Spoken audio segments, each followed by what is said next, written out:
Et pour commencer avec l'actualité de la semaine, nous allons parler de Lollipop, la dernière version d'Android, la 5.0, qui commence à arriver sur plein de produits. Gaël, on en est où ? On en est que Lollipop est enfin sorti sur les Nexus, en tout cas, après une petite semaine de retard. Donc à l'origine, Lollipop devait sortir le 5 novembre, si je ne me trompe pas. En même temps que la Nexus 9, en fait. En même temps que la Nexus 9, il y a eu un petit peu de retard finalement. Le déploiement de la plupart des images d'Android Lollipop sont arrivées le 12 novembre, après une petite série de bugs, un petit retard sans trop de gravité. Et maintenant, normalement, la majorité des appareils Nexus sont sous Lollipop, c'est-à-dire du Nexus 4, 5, 6, 9, 7. Donc la plupart des appareils modernes Nexus sont... La 10 aussi ?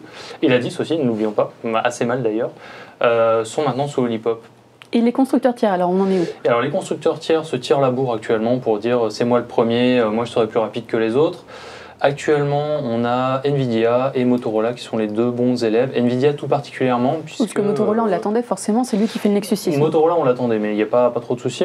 Nvidia était très fort puisque la semaine d'après le 12 novembre, directement, la Lollipop était installée sur la Nvidia Shield, la Shield tablette, pardon, sur une mise à jour OTA, avant tout le monde. Après, les autres constructeurs c'est plutôt rapide, ils sont plutôt réactifs, c'est-à-dire que LG a très vite sorti une première ROM pour le LG G3. En Pologne ? En Pologne, mais c'est assez facile de la retrouver, de flasher ça sur les appareils. Motorola, bien sûr, sur ses gammes Moto G et Moto X 2014, l'ont là aussi sorti. Et avant la fin de l'année, on devrait la voir sur la plupart des grands terminaux, je pense. HTC devrait pas trop tarder et il avait dit sous 90 jours après la sortie. Quant à Samsung, il parlait de début 2015. On a vu déjà des vidéos fuitées de Lollipop sur les Samsung le S5, Note 4 S4, normalement devrait être le premier. Et le Note 4 qui devrait être le premier. Et justement, Ulrich, tu as installé Lollipop sur ton G3 ? Ouais, j'ai installé sur le Nexus 4 et sur le G3 et du coup j'ai récupéré la ROM polonaise. Alors vas-y, passe-le-moi comme ça on va montrer à quoi ça ressemble. Bon, ouais, en gros, on retrouve les fonctionnalités de LG avec les nouvelles fonctionnalités de Lollipop. Ce qu'on remarque en premier, c'est les notifications sur l'écran de verrouillage de l'écran, avec l'accès direct aux paramètres. Alors, on a également, comme tu peux voir, l'accès au profil. Ouais, du coup, là, on va pouvoir prêter son téléphone. C'est les deux tiens d'ailleurs là, et je peux ajouter un invité si je veux. Voilà, et ça charge vraiment une nouvelle session. Et puis on a toutes les nouveautés la barre de notification aussi, notamment. Vincent a écrit un dossier très complet sur les... Et d'ailleurs, on est en train d'en écrire un, et on en avait déjà pas mal. Et d'ailleurs, la particularité, c'est que les boutons sont les mêmes que ceux de KitKat. Oui, d'ailleurs, ils les ont pas changés. Effectivement, ils n'ont pas changé les boutons de KitKat, mais je vous assure que c'est la vraie mise à jour Lollipop. Effectivement, elle ressemble beaucoup à l'interface de KitKat. Ils n'ont pas beaucoup modifié les choses. Bon, globalement... C'est pas inutilisable, mais je ne conseille pas l'installation d'un point de vue performance parce que j'ai l'impression que c'est pas une ROM finale. Ils ont voulu aller très vite pour être les premiers. D'ici la fin de l'année. Ils se sont un peu précipités. Hein. C'est ce qu'ils ont dit. Hein. Ils sont un peu précipités. Mais avec leur phase de test qu'ils sont en train de faire actuellement, Pologne, normalement, ça devrait être bon. Les Polonais sont des bêta-testeurs. Je sais pas ce qu'il faut. C'est comme ça. Écoute, change de CV. Hein. On n'a pas que Lollipop cette semaine, enfin si, on l'a également, mais sur un produit qu'on n'attendait pas forcément. C'est une tablette et elle est signée Nokia. On ne l'attendait pas vraiment sur Android, mais Nokia sans Microsoft, ça donne aussi des produits, il l'avait dit, et c'est fait. Vincent, tu l'as étudié un petit peu cette tablette Nokia, elle s'appelle comment ? Alors c'est la Nokia N1, donc au début on ne pensait pas que ça allait être une tablette vu le teaser, l'image de teaser. Ouais, alors rappelons ce que c'était, l'image du teaser c'était une box. Voilà, et la box en question c'était vraiment la boîte de la tablette. La boîte de donc on s'est fait avoir. Le carton de la tablette. Et finalement, donc, Nokia revient sur le devant de la scène quelques mois après s'être fait racheter par Microsoft. Et là, c'est bien la branche finlandaise de Nokia et non pas... Donc ceux qui restent de Microsoft, de Nokia. Voilà, les quelques employés qui restent encore en Finlande. Voilà. Espoo je sais pas le dire. Bon, bref, en Finlande. Et du coup, ils ont réussi à concevoir une tablette alors qu'ils semblent être produite et conçue par Foxconn. Donc peut-être sur un cahier des charges élaboré par Nokia, mais la conception et la fabrication, c'est Foxconn qui s'en occupe. Et donc c'est sous Android Lollipop, avec le nouveau launcher de Nokia, le Z Launcher, qui apporte un petit peu plus d'ergonomie et de facilité d'utilisation pour lancer des applications. On peut par exemple faire un P, puis ça va nous lister toutes les applications qui commencent par un P, voilà, des petites choses comme ça.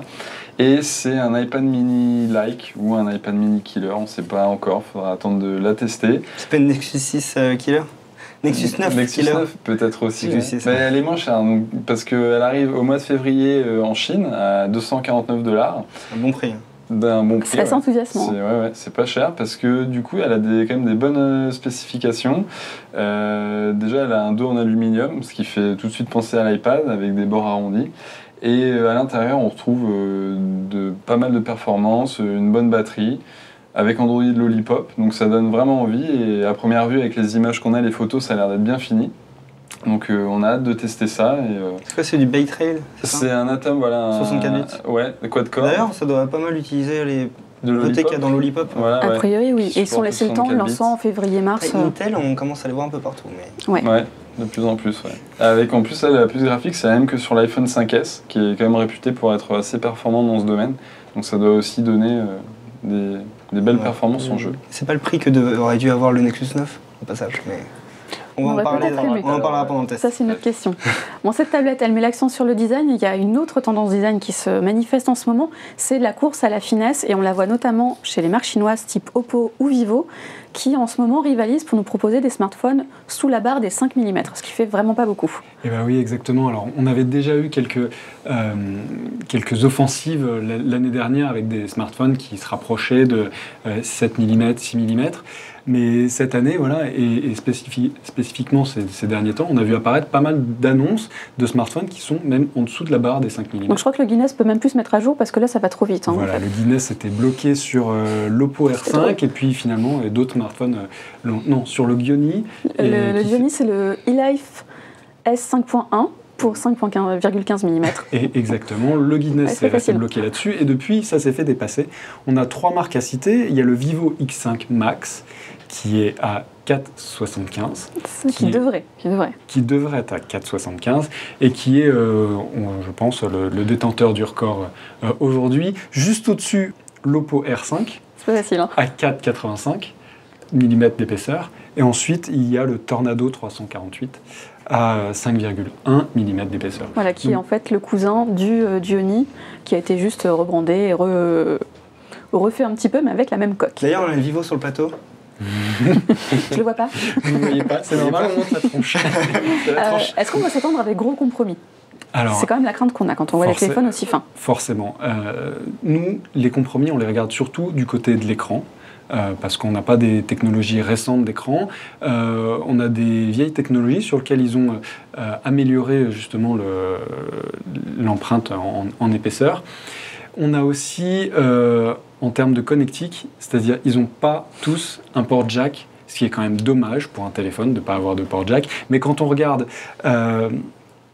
l'Oppo, qui devrait avoir le Vivo qui devrait avoir le port jack. Quand on regarde la photo qui a été publiée avec le port jack, c'est vrai que le port jack de 3,5 mm prend vraiment quasiment toute l'épaisseur de. Donc c'est assez impressionnant qu'ils aient réussi à le mettre dedans. Maintenant, il n'est pas encore sorti, donc on espère qu'ils vont réellement bien l'intégrer, que ça ne va pas à moitié dépasser, être mal fait avec une petite bosse. Sachant qu'il y a peu de chances qu'on voit ces téléphones en France ou en Europe. Hein. C'est vraiment des téléphones chinois qui sont pour le marché chinois. C'est marrant parce que moi je trouve que c'est intéressant d'un point de vue défi technologique, d'arriver à miniaturiser des composants. C'est pas des téléphones que j'achèterais parce que, comme tu dis, c'est en retrait sur certaines caractéristiques, en particulier l'écran et la batterie, qui sont souvent quand même les 2 points sensibles des téléphones. Et la photo aussi, certains. La photo, ouais. Sans parler de la fragilité aussi, qui est un point. Ça, moi j'aurais quelques doutes, j'attendrai vraiment en tout cas les tests. Ça dépend si tu peux tordre ton téléphone. À l'heure du Gate, c'est pratique de pouvoir tordre parfois. Oui, bon.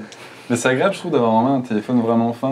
Moi, j'ai aimé le Alpha, par exemple. J'ai passé une semaine avec, et après, quand tu repasses sur un autre téléphone, tu t'aperçois pas trop.